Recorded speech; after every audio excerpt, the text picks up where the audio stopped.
Welcome back to Muppets in Space, a Farscape rewatch podcast on the Incomparable Podcasting Network. This time around, told you last time, we watched the first two parts of a three-part epic, Season 2, Episode 11, Look at the Princess, Part 1, A Kiss is But a Kiss, and Episode 12, Look at the Princess, Part 2, I Do, I Think. I'm your host, Eric Scott, and joining me, as always, my fellow co-host, someone who probably would do anything for love, but would not be made into a statue for 80 cycles, Jason Johnson. Greetings. And while I would do anything for love, I won't do that. Shout out to the late great Meatloaf. Yes. I guess I mentioned last time that I thought this might have been where I started watching Farscape way back 3 years ago, 22 years ago. Never do the math. Yeah, I was told there's no math. Back when it was on Sci-Fi Channel, and yeah, I do remember vague bits and pieces of these episodes, mostly the ending of the second episode, episode 12, which we'll talk about, I'm sure, later, since there's a lot to talk about. Agreed. Though that seems like it would be a interesting way to be introduced to the show. I'll put it that way. Yeah, I was thinking about it. Yeah, there's a ton of stuff going on, so I probably had no clue what I was watching other than just aliens and Muppets and creatures and a lot of like political intrigue, which we'll also talk about later. But yeah, it definitely hooked me, obviously, because I watched the rest of the seasons and the whole rest of the episodes and got into all that. So yeah, it definitely hooked me. But what a weird cliffhanger to end your first little bit of watching on. Anyway. Yeah, so I don't know if I watched episode 12 first or I remember the ending of that, but I'm not sure how much I remember about the rest of it. So yeah, I'm not sure which one I started watching. Did I watch the whole trilogy or just like started in the middle and was like, what the heck? And then it kept watching. So speaking of which, since we got a lot of recap, since there was a lot of stuff going on, pretty plot heavy couple episodes. So let's jump on in. Season 2, Episode 11, Look at the Princess, Part 1, A Kiss is But a Kiss. By the way, that title should be a little bit longer. Yeah, so far that's a record for longest Farscape title. I'm sure we'll not remember that for the rest of them. So, but yeah, for right now, we'll give it the award of. I'm just going to give longest everyone from now on the award when they're that long. I don't know which one will win, but maybe at the end of the show we'll have for our final episode we'll do a bracket or something. But go ahead. Anyway, recap. Yeah, maybe during the season recap we'll look at title links. No, it didn't. Never. What the heck? Make a note of that. Anyway. And the winner of longest episode title? No, okay. Season 2, Episode 11. Off we go. Aeryn and John are sitting in Farscape 1 in the maintenance bay, and she's giving him some maneuvering lessons. Because it's so cramped quarters, he winds up smelling her hair and says that she says Zan gave her something for it, and he says it smells pretty good. She says that's not for him to like, it's for her to like. They wind up kissing, but Aeryn gets a little frazzled and jumps out, saying she won't be a slave to his hormones. She tries to leave the maintenance bay, but he pulls her up against the bulkhead and asks why she did her hair, and she says to see if he'd notice. He says, yeah. She gets attention. She says that she'll let Zan know he finds her oils pleasing. He says, no, he finds her pleasing, but she leaves. Chiana, who is kind of a fly on the wall in the maintenance bay, tells Crichton that there's too much pressure and Aeryn's scared of the future, so why not just live in the moment, which would be a recurring theme throughout these two shows. Pilot then calls everybody to command and tells them that they're target locked by a bunch of Peacekeeper automated defense systems, and Moya can't starburst away because they'll be destroyed. Pilot says it's not Scorpius, as there are no ships around, so it must be the first line of defense for the inhabited star system nearby. A representative from that system is signaling them. Rigel says you either have to run, fight, or surrender, and Pilot says Moya has chosen surrender, as resistance means death. Rigel wants to speak with that representative, someone's called Counselor Tyno, but Crichton holds him back. Aeryn and Zan explain to Tyno that they have no weapons and are no longer affiliated with the Peacekeepers, and Tyno says that he'll allow them to leave. Dogger asks if they can approach the world to get provisions instead, but Tyno says that it's impossible during coronation time. On hearing that, Rigel breaks free from Crichton and introduces himself as a Dominar, and asks if Tyno would turn away royalty-bearing gifts. So it's all Rigel's fault. That's what I'm taking from this. Yeah, if he just keep his big mouth shut, and then he'd be fine. But, it'd be a boring episode. So Rigel persuades him, and Tyno allows them to approach, but weapons are prohibited. Rigel asks Crichton if he was right, and when Crichton says, yeah, he was right, he says, don't you ever forget it. Although, was he right? We'll find out. Crichton wants to talk to Aeryn, but she wants some space. So Crichton asks Chiana if she wants to go down to the planet with him and hang. And then he enters her quarters to find her and Dargo right in the middle of having sex. Oops. Dargo tells Crichton that with Chiana he's managed to find moments of pleasure and asks him not to ruin it. The crew, except for Zan, and here we go again, go down to the planet. They go to some kind of bar, and there's a lot of kissing going on, and Crichton asks Aeryn if he can buy her a drink for a few words. She bites back and tells him basically to go away, when a woman approaches Crichton with a vial. He says no thank you, but she says it's just for the kiss. She puts a drop of something on her tongue, and then his, and they kiss. She then says sorry and walks away, leaving Crichton a little bit confused. And Aeryn says it's the whole world made for him and his running instincts. Aeryn refuses a kiss from a stranger, but Crichton takes another, and another. Meanwhile, we cut to a woman named Jenna telling a man named Clavor that there's a Sebastian here whose his sister has never kissed. And nearby Scarron, who we see for the first time, Kargan tells Clavor that he thought it wouldn't matter. He says that her compatibility was irreversibly contaminated. Clavor will be king. Tyno asks Rigel about Crichton, and he says that Princess Catrala is next in line for the throne, but unless she can find a compatible mate, the kingdom will fall to her brother. After Clavor takes some verbal shots at Kargan, Jenna tells him that if he doesn't become king, she won't marry him. Back on Moya, Pilot asks Zan why she didn't go down to the planet, and she says that she values her time alone, but she doesn't get much of that anymore. Pilot says that he and Moya are pleased that she chose to stay again, and he has opened all the doors on that tier. Zan sings, and it echoes all throughout Moya. And I think that's the first time we've seen that, right? Yeah, I don't remember her ever singing before. Meditating, obviously, but not singing like that, Hmm. which is kind of cool. It kind of echoed, and it was nice little moment there. Back on the planet, Chiana offers Dargo the vial, saying one drop will say whether their DNA is compatible, and they kiss. Unfortunately, it comes out false, but Chiana says that they're only incompatible by DNA, they can still give each other pleasure. Rigel asks Aeryn why the Scarran is watching them, and she says that the Scarran wants the same thing as the Peacekeepers wanted, a covenant with this world. A man comes up to Aeryn and wants her to take the test with her, but instead she takes it with Rigel and pretends it was positive to get rid of him. That would be interesting. Yeah, Sebastian and Hynerian? I don't know, who knows. Pilot calls Zan, telling her that Scorpius has found them. The command carrier is scanning Moya, so as a decoy from the planet, Zan suggests starbursting away once Scorpius has seen them, and they leave. Back on the planet, Tyno asks Crichton if he wants a peacekeeper, and says that his friends have access to the space command to find their ship. He asks Crichton to take the test with a woman standing behind him. Crichton says no, but she says please, so fine, he does. Crichton says that tastes sweet, and Tyno calls the guards. Cleaver gets really upset, and Kargan tells him not to make a scene. Crichton asks what's the big deal, and Tyno says it's for his protection. Kargan says if they are compatible, Crichton must die within a day. Dun, dun, dun. Meanwhile, Crichton, still confused, asks Tyno what he's doing, and Tyno tells him that he's the only compatible Sebastian they've ever found, the only one capable of giving the princess children. He wants Crichton to consider marrying her. Crichton says, no, that's crazy, but Tyno says he would be regent. Claver then enters to see Crichton, but Tyno won't leave Crichton alone with him. Probably a smart idea. Claver tells Crichton that he'll speak with him later. Tyno tells Crichton that if Catrala doesn't wed within a matter of days, Clavor will take the throne. Meanwhile, Aeryn speaks with Chiana and Dargo, and Chiana tells her that Crichton is in custody. Aeryn is mad, and Chiana blames Aeryn for rejecting him and getting them into this mess in the first place. Dargo says Rigel is with Crichton, and they'll wait for Moya to return. Aeryn takes Chiana to show her where Crichton is. Dargo, however, stays, sitting at the table, when Scorpius appears and approaches Dargo and just wants to talk. Kargan is surprised by Scorpius' appearance and says that Crichton must be working for him so that the Peacekeepers gain an advantage with Clavor's dynasty. Crichton tells Dargo that he won't marry the princess, but Rigel, however, says he should. Dargo says that Scorpius offered him a deal, amnesty for the others, and he won't destroy Crichton's brain in exchange for access to Crichton's wormhole technology, floating somewhere in his head. Dargo told Scorpius that he'd speak to Crichton about it to stall for time. Rigel says that as long as Crichton pretends, he increases their chance of survival, but Crichton says that he will tell Catrala no. Meanwhile, Pilot tells Zan that the carrier did not follow them, so Zan tells him to plot a course back to the planet. Crichton tells Claver that he won't marry Catrala when Catrala and the Empress enter. The Empress asks Crichton if he's proposed yet, and he says no, he doesn't love her daughter. She tells him that Claver can't succeed as he will betray her people to the Scarrans, costing millions of lives. Crichton's purpose is to keep their world stable. Crichton says that's great, but there's nothing she can say to make him marry her daughter.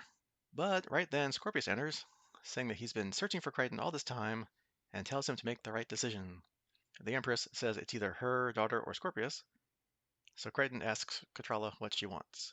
She says she wants to be Empress, to have kids, and to keep the peace, and she will not make him miserable. She says she's sorry. Crichton is kind of backed into a corner and is forced to propose, and she accepts. The Empress is very well informed about Scorpius. Yeah, I have questions which we'll get to later about that too, so we'll see. Schemes within schemes. Aeryn's disappointed with Crichton's choice, and a cousin of the princess named Dragon congratulates Crichton and introduces himself to Aeryn. Crichton asks her to find a way out, as they still haven't heard from Moya. Outside, Katrala tells Tino that she can't believe her mother will force her to marry Crichton because she loves him. Tino says he loves her too, but she must do as her mother wishes. Aeryn's kind of overhearing the conversation, standing a little off in the distance there. Aeryn tells Chiana and Dargo that Katrala doesn't love Crichton and gets angry with Chiana. Chiana says that she's really angry at herself for letting Crichton go and points out that Dragon keeps coming onto her. Aeryn just says that this marriage is wrong and leaves. Back on Moya, Pilot tells Zan that Moya is now following a familiar signal, moving further away from the planet. Aeryn is confronted by Kargan, who gives her a message for Scorpius.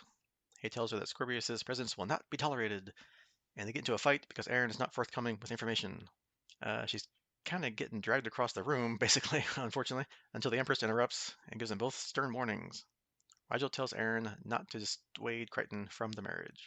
Tano asks what species Crichton is, and he says that the Empress has ordered his true identity a secret.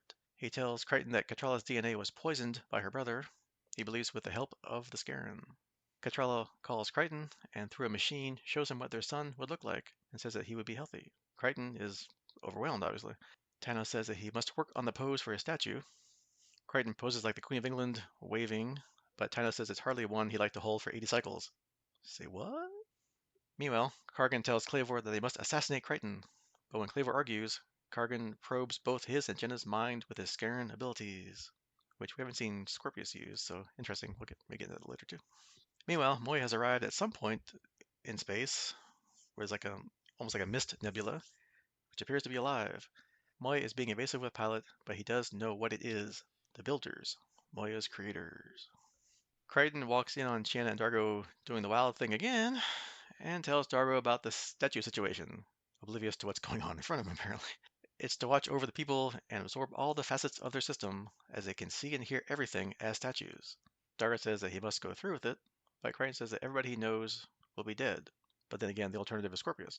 The hope for him was that he'd see them all again, and without his hope, he is nothing. Dargo says that he will no longer have Scorpius after him. He'll have power, a family, and it could be his destiny. Dargo says that their time together was good, but he must look beyond his fear and see the path ahead of him. Crichton speaks with the royal servant Rona when Aeryn enters. He says that the marriage is better than Scorpius, who's in his head at the back of his mind all the time, and he scares him. Aeryn says that there's never been anything they couldn't overcome together, but Crichton says accept each other. Aeryn says that she can't come to the wedding, but he says he needs her there. She asks what else they can say but goodbye, and leaves. Soon after that, a group of men enter and attack Crichton. He fights them off for a bit, but eventually they overpower him. As a present from Clavor, they fire a weapon at him, and he begins to dissolve. To be continued. All right, some trivia. The title, A Kiss is But a Kiss, comes from the song As Time Goes By from Casablanca.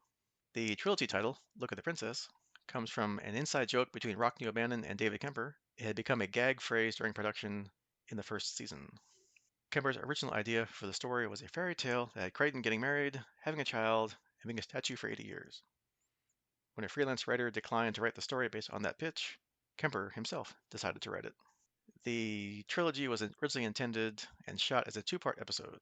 When they decided to expand it into a three-parter, they had to write and shoot several additional scenes. I can probably guess which ones those are.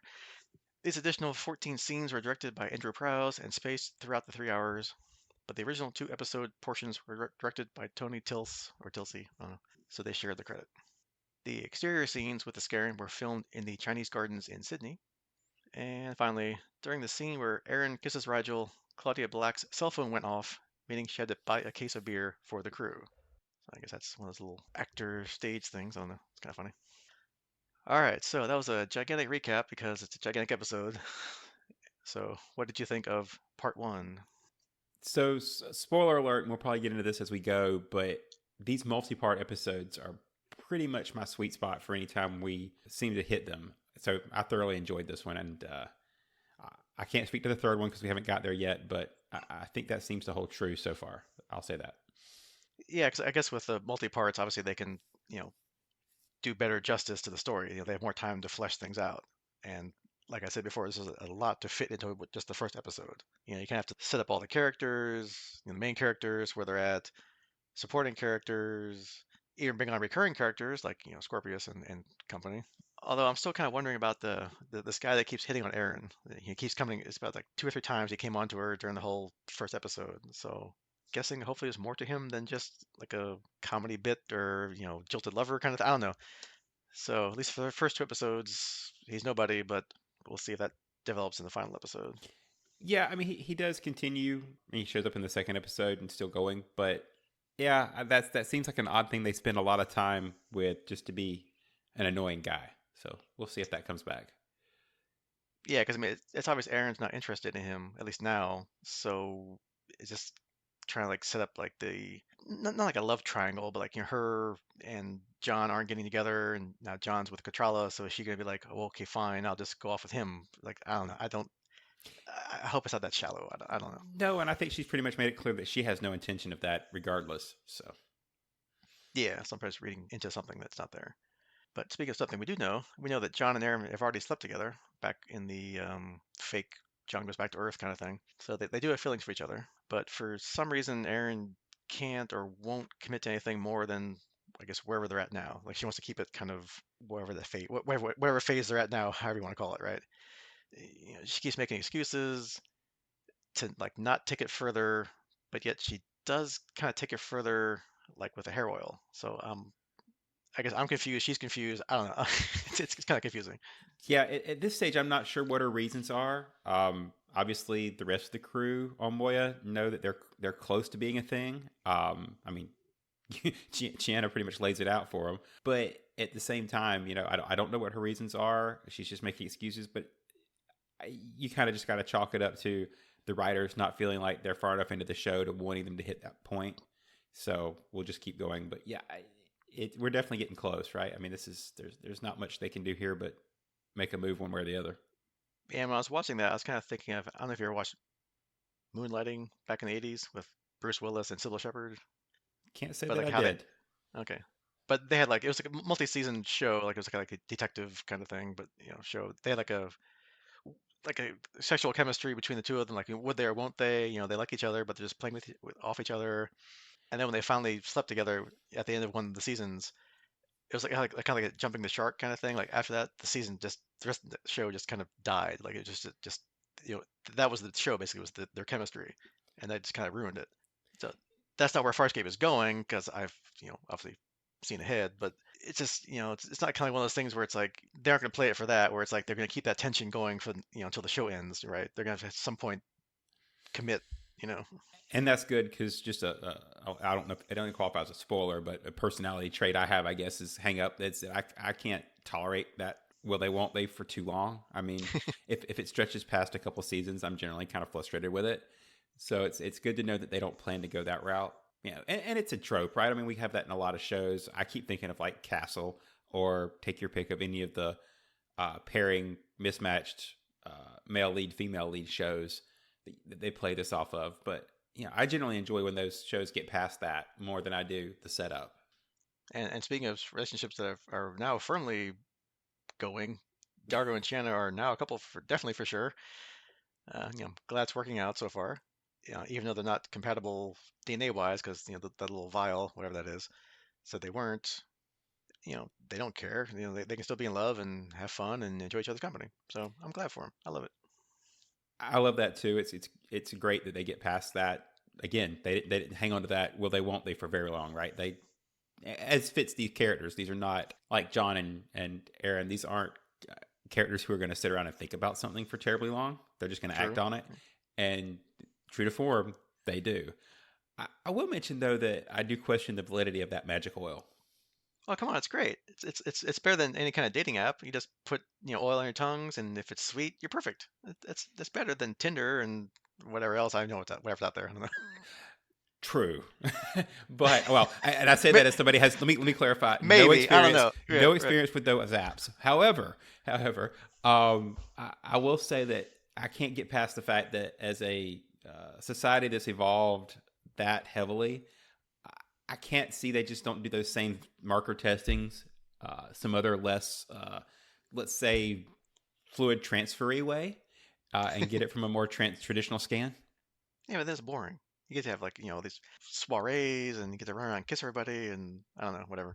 Yeah, you would think though that they could at birth catalog those markers and just build a automatic list of age compatible mates at a certain point, right? Like, okay, you've reached the age.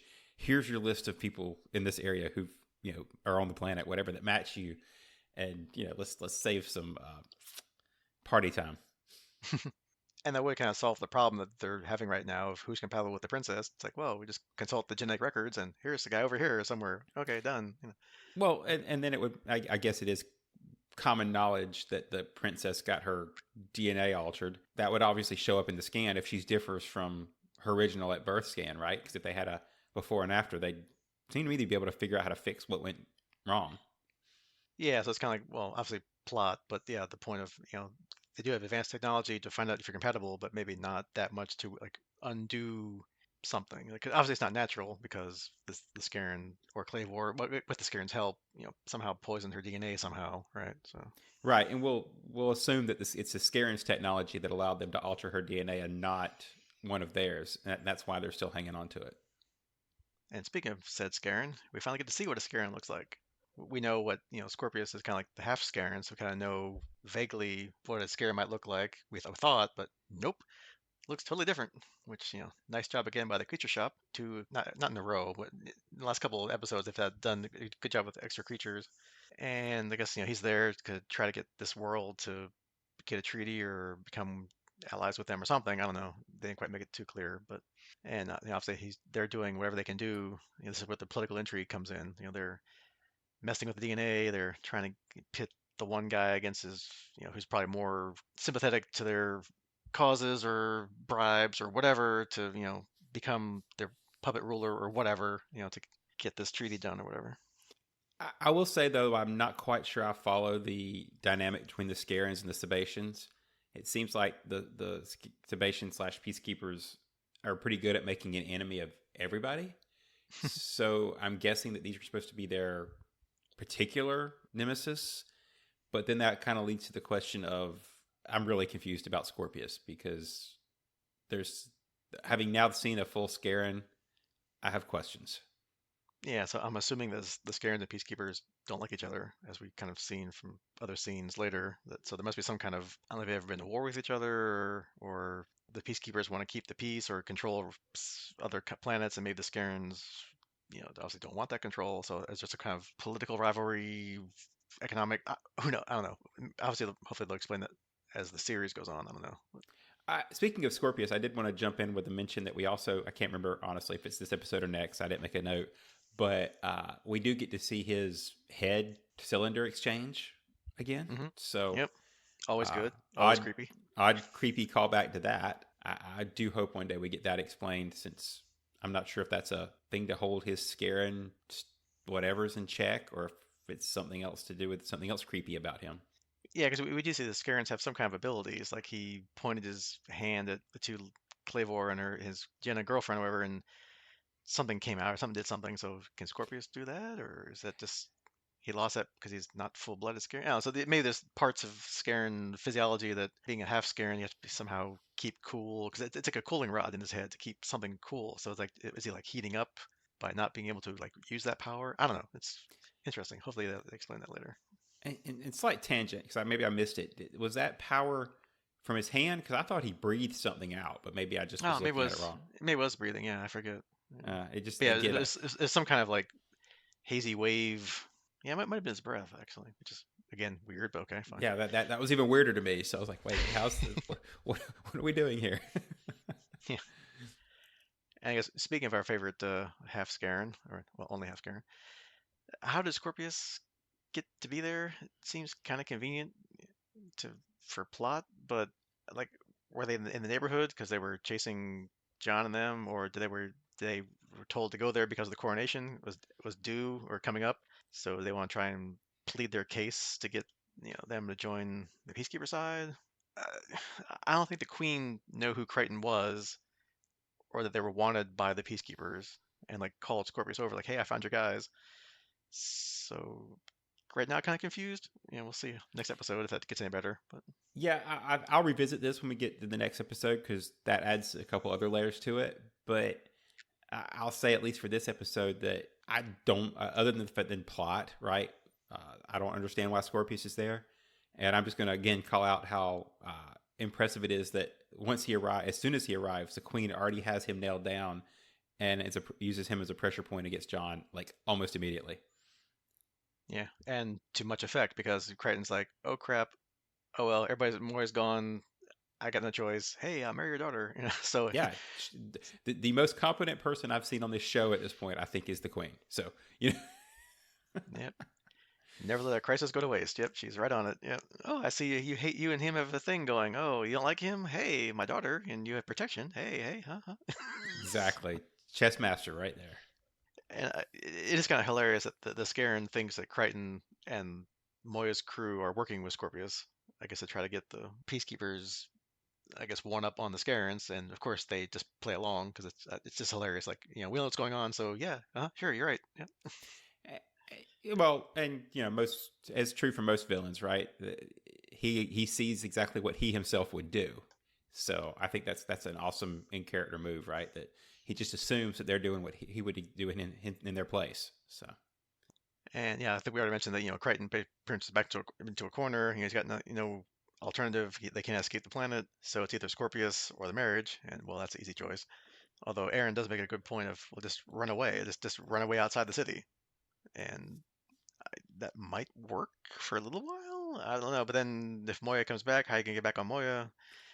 So and that seems short sighted to me because Aaron's usually more tactical, and that seems they've been trying to run from Scorpius on a galactic scale, and she wants to hide from him on a planet that he knows where they're on. It seems a little localized, and I don't know. It didn't seem tactically smart. So yeah, because he would never leave the planet if he knows Crichton's down there. So he would stay up in orbit, or they would search, or the Queen, would put an APB out on him because he's supposed to marry his daughter. So it's like, there's nowhere he can run at this point. So yeah, I mean, really, it's the only logical thing he could do is bite the bullet and take one for the team. right. Although then he finds out he's going to be a statue for 80 years, and that's still the best alternative. So that really sucks if that's your best alternative, right? Right. It's definitely playing the long game. We've Yeah. the longest game we've seen in the series so far. I do want to call out here also. We get an interesting mention that I always laugh when I hear because it's a DK reference, and those always make me laugh because remember him from episode 1? It's the only time we've ever met this character. So Yeah, Crichton's best friend, best buddy, fellow scientist who helped came up with, getting him where he is now, and he's been name dropped what, twice in 20 or 30 episodes now? hey, he didn't even get to make a appearance on that dream planet, whatever it was called, where the alien was recreating Crichton's return to Earth. So Yeah, or even back in the not Mobius chair, Aurora chair. You couldn't even do a clip of him. I guess he couldn't pay him royalties for appearance. I guess he got cut him out. right, exactly. Evidently, he doesn't own the DK name, but we're not going to ever see the guy. So move on. Yeah. And then we have, let's shelve Zan and Pilot and Moya, because if Zan went down the planet, you have Pilot all by himself up there, and oh well, that's boring. So at least they do something with them, and it was a good plan. Let's try and hey, Scorpius over here, look, and then leave the planet, and hopefully they would follow, which they didn't, because I guess they were there maybe for the coronation, not for the crew. Although bonus, they were down there anyway. But I guess that's why they want to chase Moya, and then they go off to this weird cloud thing with the creators, and like, okay, I think I know which scenes they probably added to make it a three-parter. I'm guessing. That's a good point. I wasn't sure, but that does make sense. It's definitely a B plot. Again, not a fan of Zan getting shelved for an episode. I mean, I realize she gets some decent time, especially in the next episode, but it's And maybe it's important in the third episode because we haven't seen that yet. But yeah, this is just a side quest that feels like they're just moving them off the board so they're not in the way so far. Yeah, I mean, it's an interesting concept that, these are Moya's, or this cloud thing is where Moya was born or created. So okay, it's kind of cool. I get some backstory. Like we like backstory on our characters. But It, yeah, it's kind of like, did we need that in this episode to make it three parts? I guess you want to make it three parts to draw out your commitment to the Sci-Fi Channel or whatever, or to maybe build up the other two-parter, other two parts better. Okay, I'll give them that. So, and this hasn't been dull or boring yet, so we'll see where they go with it. agreed. I don't dislike the concept. I think it would have been a good separate episode. You maybe even replace one of the less great episodes of the season with a standalone and have everybody on board for it. So, there's things they could have done with it. The storyline, it just seems shoehorned into this one. Yep, I agree. All right, so shall we jump into the exciting middle part of the trilogy? Yeah, I'll take the middle child. Okay, yep, there. It's not the stepchild; it's the middle child. It's not. We'll go with that. And again, spoilers. We liked all these, so that's not a slight. Season 2, Episode 12, Look at the Princess, Part 2, I Do, I Think. As Crichton is about to be dissolved by the assassins, Jenna saves him, downing all of the guards. That was quick. She tells him that she's a disruptor of the Peacekeeper Special Directorate and asks Crichton which branch he's from. Crichton plays along, saying that he didn't know he'd be getting backup. She says that she's to stay close to Clavor, and if he assumes the throne, she will kill him. She says that she will kill Crichton if he wavers and jeopardizes her mission. Crichton confronts Clavor, and after punching him, says that he's not happy that he was nearly killed and wants off this planet. Jenna is behind a silk screen, and Rona enters. Crichton says that he wants Scorpius off his back. Catrella is able to marry who she wants, and he can be king. He warns Clavor not to try to kill him again, and when he leaves, Clavor orders Rona to get his mother. Crichton is telling Tyno what happened, with Dargo backing him up, but Chiana is skeptical, and Tyno says that he can find no evidence of the attack on Crichton. He believes Crichton, though, and will upgrade security, but he can't accuse Clavor without proof. Catrella enters and slaps Crichton, then takes him to a room where she tells him he's made a fool out of her. She knows Clavor poisoned her DNA, but she doesn't believe that he'd kill anyone. The Empress now considers Crichton unstable and wants more tests of him. Catrella refuses to believe him, accusing him of lying, and if so, she can't marry him. Back on Moya, smoke has infiltrated her, and Zan goes to see what it is. A being comes out of it, proclaiming himself to be Kahanu, who gave Moya a soul. He says that Moya is well and gave birth, but to a gunship. He says that he created these ships as beings of peace, but Moya's offspring can dispense carnage. He is here to decommission Moya and end her existence. Yeah, and we'll talk about that because I have lots of questions about that. So. Yeah. Aeryn and Chiana are outside the palace, with Chiana trying to convince Aeryn that she needs to tell Crichton how she feels. Dragon approaches and offers himself as a diversion, wanting her to go to the Barren Lands with him. Aeryn refuses point blank, saying she doesn't like him. Meanwhile, Catrella still refuses to believe Crichton when a floating robot comes into the room. The door is locked and the machine releases gas into the room. Rona enters to lead Crichton and Catrella away before they fall unconscious. Catrella apologizes for doubting Crichton. She will marry him. Rigel is talking to Empress Novia, but she refuses to let Crichton leave the planet and continues to deny Clavor's involvement. Rigel suggests that she stashed Crichton somewhere, and she says that Rona has a ship full of gifts in orbit that they can use. Rigel suggests that they tell no one, not even Moya's crew, to throw the assailants off the scent so they become careless.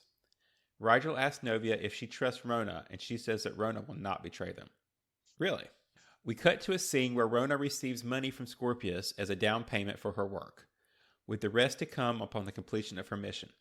Scorpius wants no witnesses left behind.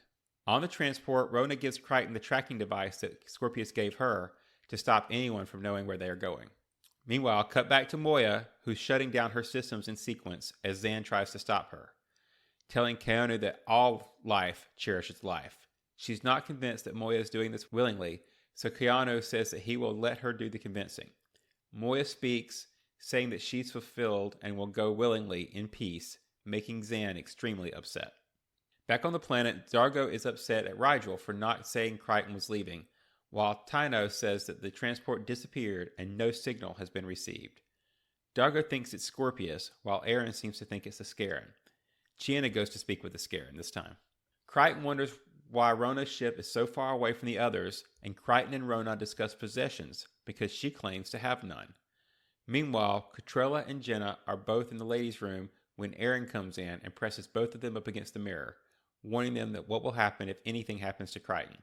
Claybor tells Kargan what Crichton did to him, but neither of them gassed him.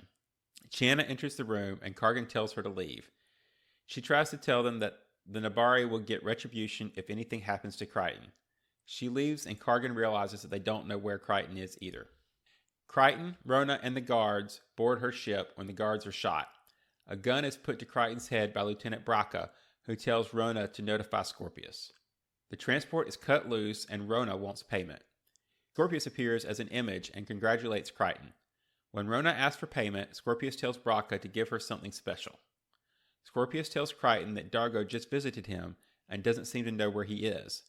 Crichton asks what he wants, and Scorpius says that the wormhole technology in his brain makes him unique in the galaxy, and unique is always valuable. Crichton starts acting mad, knowing that Braca won't shoot him, but tries to get him to. Crichton starts punching controls, and Braca can't control him. Crichton has engaged weapons, and the world's auto defenses will fire if they don't identify themselves.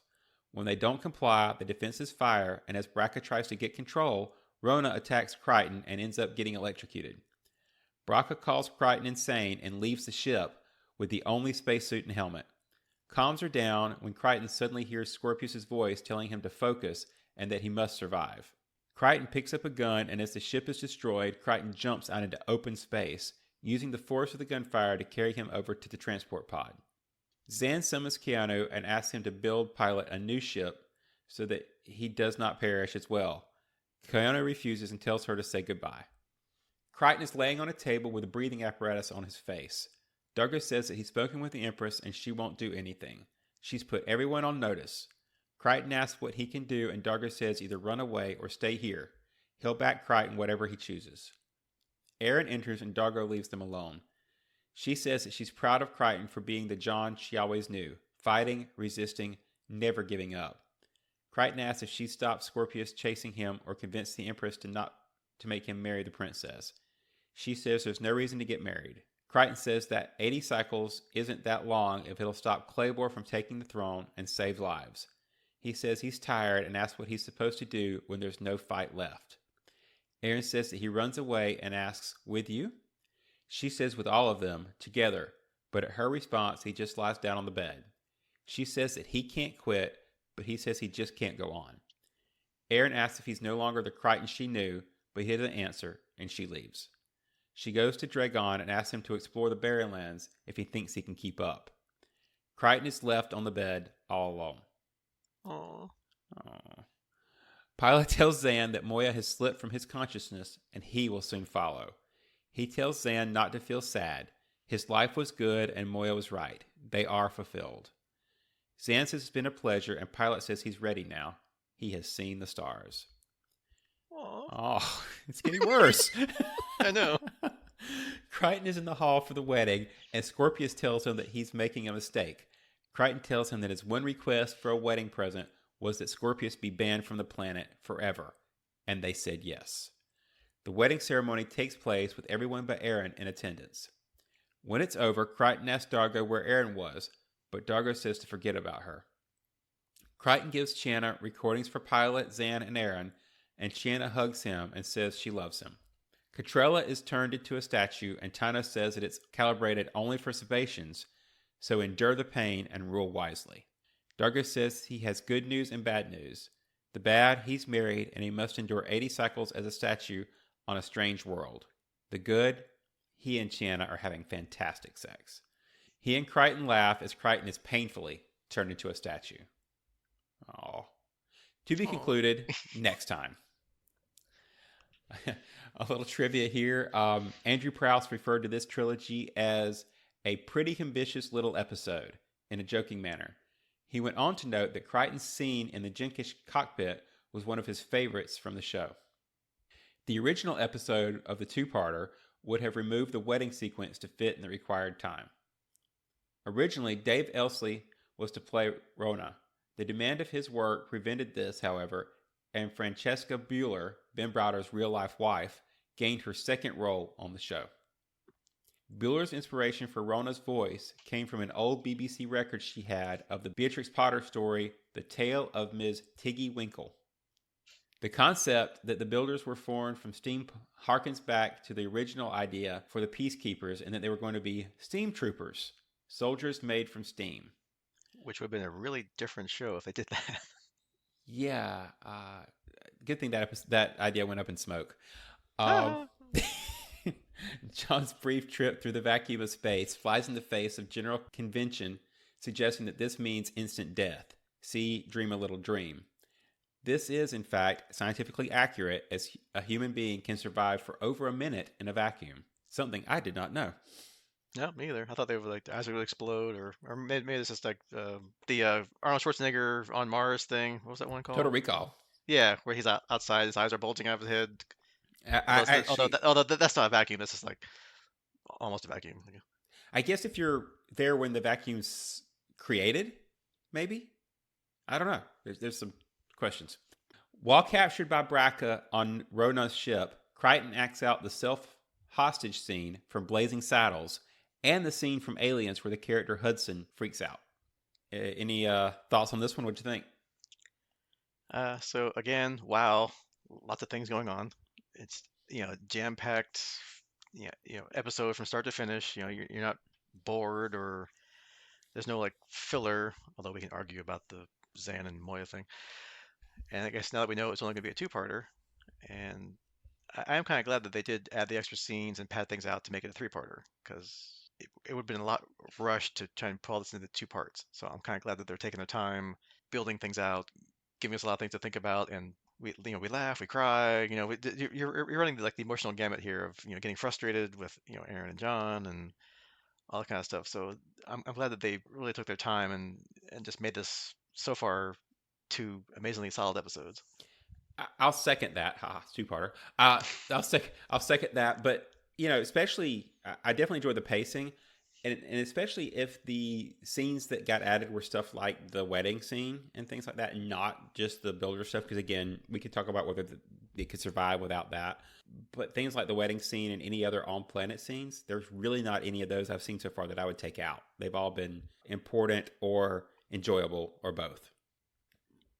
Speaking of things that I want to say could have been taken out, but let's talk about the Moya stuff up front, and we can forget about it until next episode, where hopefully they wrap that up too. Well, they will, because obviously they have no ship if they don't, if they don't wrap it up. So there won't be any escape in Farscape. Let's put it that way. that's right. Yeah, it'd be no escape. Yeah. So I mean, it's not bad or boring, like we said before, and it's a nice diversion from the political and romantic intrigue going on, right? It's you kind of get wrapped up in that, and okay, let's take a break and go over here for a little bit and do something totally different, and come back to the fun. But I guess my biggest nitpick, not nitpick, but just general being the logical programmer person that I am, is with this Kahanyu guy or being or whatever. If you're that powerful and you've either created sentient spacefaring creatures, which is pretty cool, or found existing spacefaring creatures and made them sentient, wouldn't you kind of know that Moya didn't, by her own volition, make an offspring with weapons and other parts like that? Like, wouldn't you know that it was manipulated by a foreign entity? Like, if you built these things or create these things, you would know what they can and can't do, right? So why do you think like you think and you have to kill Moya because she did something you didn't want her to do or something? I don't get it. You would think that the person they wanted decommissioned would be the peacekeepers, right? Or the people they would want to decommission would be the peacekeepers. I mean, the peacekeepers were the one that weaponized and modified his creation. It does seem interesting to hold that against the creation instead of the person doing the modifying. Right, because I mean, you would either have talked to Moya or can read Moya's mind or whatever. Well, he can make Moya talk, so Yeah, so wouldn't you then have access to her memories and know that she didn't do this? It was foisted upon her by the peacekeepers, and the whole episodes we learned about where Pilot came on board and all that kind of stuff. It's like, so you're holding something against her, you're going to kill her for something that she didn't do. And then she still loves Talon. She still wants to be reunited with her offspring, so she still has that motherly. She's not like just spitting out weapon babies and be like, "Wee," no. I mean, so I just don't get it. Well, and I don't know if we ever get there. Maybe throughout the rest of the show, we'll get some more explanation. But now, I'll be honest, I'm really confused about Moya's makeup and does a Leviathan not need a pilot? Is that something that was not part of the original design at all? And the actual need for a pilot at all comes from something the Peacekeepers did? It just, again, I'm slightly confused, but maybe that's okay. And I do want to mention that it's not that I don't like this plot. I think there's a lot of world building we're getting out of Moya's history and the builders and stuff that potentially is really important and interesting. I just feel like it doesn't fit in this episode, and I would pay it way more attention if I didn't have all this other stuff going on, right? If this was a standalone and the focus of the episode, it would have my attention. And right now, I just want to get back to see what happens to Crichton and the group. So I think it's poorly served with where they put it, is what I'll say. Yeah, because there's enough in here to make it its own episode, standalone, full 48 minutes or whatever, 45 minutes, whatever. You could really do good justice and delve deep into morality and all that good sci-fi stuff you cloak around, those kind of issues and stuff. They have really done probably a stand-up episode all by itself on that one. Absolutely. And if they wanted to keep it to just Zan for some reason, they could, have the other rest of them be down on a planet trading or something when she has to take off and do the same thing and just kind of have them off if they wanted to focus on Zan being the only person on board and still do that as part of a regular episode. Again, I think we beat that to death. I just want to make sure that I communicated that I did like the plot. I just didn't like where they used it. So, Yeah, me too. That's probably what we think of. Maybe they filled it out to make it longer, and or probably expand other things too. But that's probably the B plot popped in to make it 3 episodes. All right, enough of that. Back to political intrigue. Speaking of which, so the peacekeepers do have some kind of spy or agent on the planet. She's basically going to, if Clavor becomes king, then she's right there with him, and oh, he's going to die on the wedding night or die before they can do the statue thing, and oh well, what a shame. So, yeah, I hate sand too. Wait, no, sorry, that's the wrong political intrigue in space. yeah. Well, the barren lands. Never mind. Oh gosh, is that next episode? Tatooine all over again. No, yeah. I have thoughts on maybe the fact that we've got the peacekeeper intrigue and the agent undercover is part of why Scorpius was there, and it wasn't just because of plot. It would have been nice to have that explained a little better, but I can headcanon that. Yeah, I mean, the more I'm thinking about it, the more I'm thinking that yeah, Scorpius is just there to either follow up on. Because obviously, this is probably an important planet. It broke away from the peacekeepers however many hundreds of cycles ago, and I guess they haven't wanted to like take it over militarily, so they're going to try and do it another way. They're going to put somebody in. And we did get the throwaway line almost that we were a couple days away from the brother being able to take the throne. So maybe he was there to see him ascend and be there for when his agent kills him, right? Because if that was the plan, if Clavor gets crowned and then she kills him, then maybe Scorpius gets to come in and do something. Yeah, or get her off planet or whatever or something. Yeah, but it is kind of funny that again, everybody thinks that Crichton and company are in on it. So now she thinks that he's another peacekeeper plant who's going to marry Katrala as a way to get them, I guess, submitted to the peacekeeper side of things, while she's trying to stop the Scaran side of things, which is kind of cool. And yeah, Crichton's like, "Yep, you got it. I can't tell you anything about it because it's even more secret than your mission, Yeah, his superpower is timing. So right place at the wrong time or wrong place at the right time, whatever." And yeah, we have our double crossing, triple crossing, schemes within schemes. So I kind of like that kind of stuff. I always like the political kind of intrigue. Like, that was the most enjoyable thing about like lots of these kind of shows. Like obviously the Game of Thrones, that's the whole point of Game of Thrones is scheming within scheming and to double cross everybody to get what you want. This is obviously the before that and lower budget version of it. So it's kind of cool. And Scorpius is now like the third option here, whatever he's doing what he can do to get John away and break things up. He's bribed Katrala's servant who can never be bribed. She's rock solid, no problem. Next scene, oops, hey. So Yeah, So he's got all sides covered here. there was definitely a nice setup there. Although I'm interested to see, I would be interested to see how he actually convinced her of what wealth was and why she should want it, because she seems to have no grasp of it, which seems to contradict them bringing gifts. If they have no possessions, what are they giving? But yeah, she's an interesting character that I'm not quite sure how you bribe an unbribable, and say for the fact that he's Scorpius. Yeah, I had some of those same kind of questions, and she was kind of mentioning something like that when they're going up to her ship or their her species ship, whatever, representative ship, whatever, and she's talking about possessions and money or something. She's trying to confuse about it. So, but that she's like she wanted it, like she doesn't know what it is, but she wants it. Like, okay, I mean, I don't know. I guess you see other people on the planet with stuff, and she can see them like manipulating people to get stuff. So maybe she's like, that sounds kind of fun. Maybe I want to try that. I don't know. And she'd have been Who knows? safer to do that and just take the gifts and call them hers. But instead of even going to the planet at all. But what do I know? Yeah, I mean, unless they know that her, yeah, which that's confusing too. Like, if she's the Empress's or the Katrala's like servant, but then obviously she's not the species from that. She's not Sebacean, so she's some species. I don't know. They didn't say. But yet they also brought gifts. So the timing of that, maybe she's already there as like just a servant or something. Then her planet also sent gifts. I don't know. But anyway, not important, but just kind of weird. Just didn't quite make sense, but didn't really have to, I guess. Speaking of gifts, we have the probably one of the better set pieces of either these two episodes or in a while. I mean, I love the whole transport scene. It was just hilarious. You think he's going to go to hide. Obviously, Scorpius knows he's there because they set him up that way. Well, And then, and you get John piloting up there because he refused to let anybody else drive. I thought that was kind of cool. yeah, because he wants to know where he's going, right?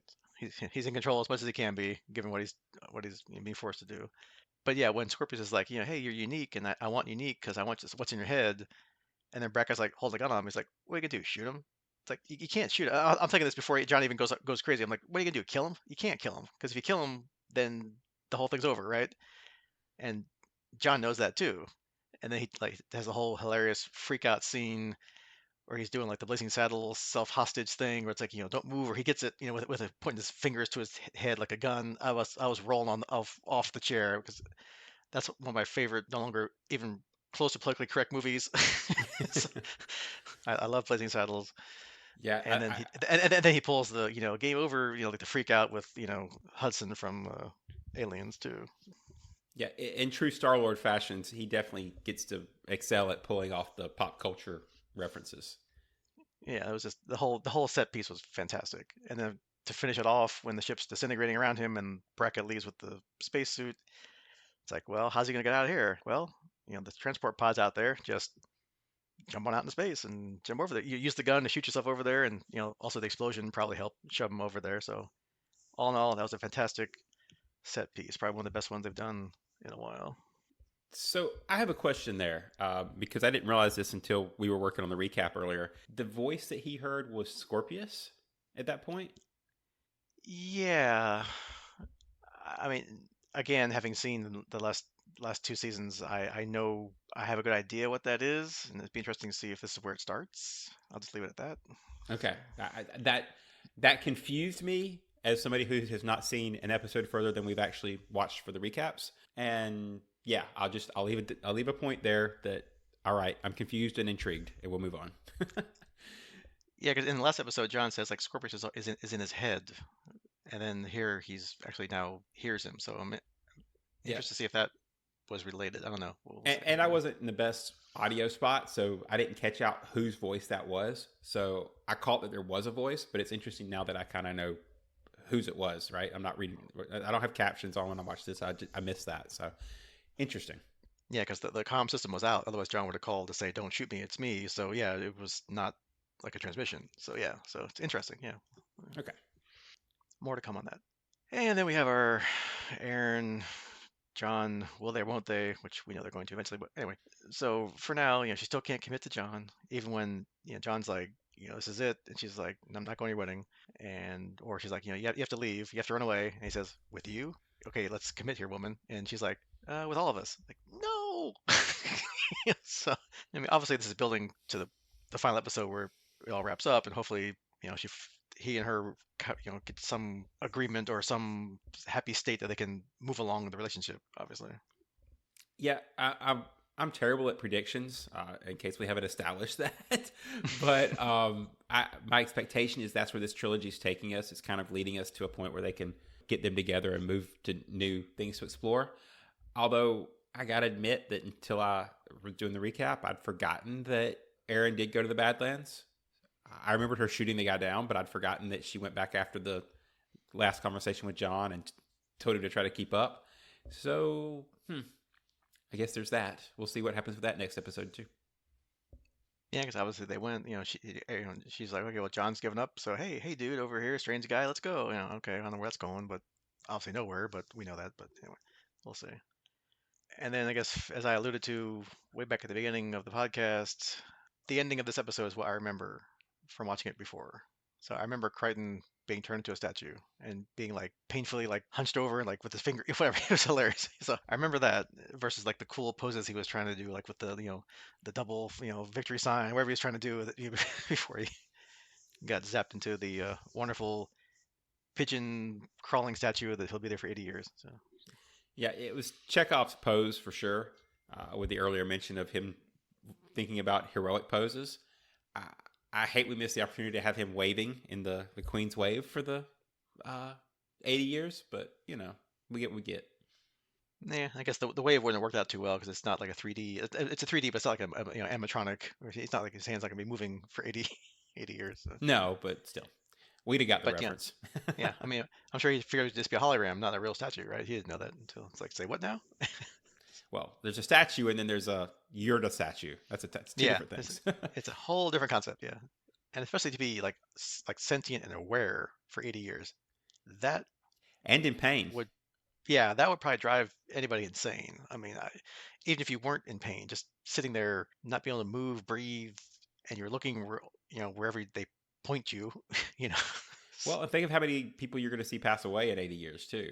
While you're stuck there just looking. Yeah, not the best way to govern, but I guess it's worked so far for however many hundreds of years. So hey, Yes, they're pretty stable. So maybe we should statuize some people and see what happens. yeah, somehow I don't think that would work out too well with our politicians. But anyway, I Would can't it? imagine that happening. I don't know. I don't think that would work out too well. I don't. I'm just thinking if we never mind. I Yeah, won't. yeah, not good. Yeah, insert your own political whatever and just go have fun with that Yep. because it works on any side. It's perfect. All right, so I guess quick wrap up since we knew we'd be running kind of long here since this is an action-packed couple episodes. Like I said, I think these are probably the best 2 episodes of season 2 so far. Even counting like the cliffhanger ending of season 1, the first episode of season 2, that was good. So we'll keep those as like that 3-parter. We'll make that a 3-parter and lump it as season 1. So far this is the best of season 2, I think.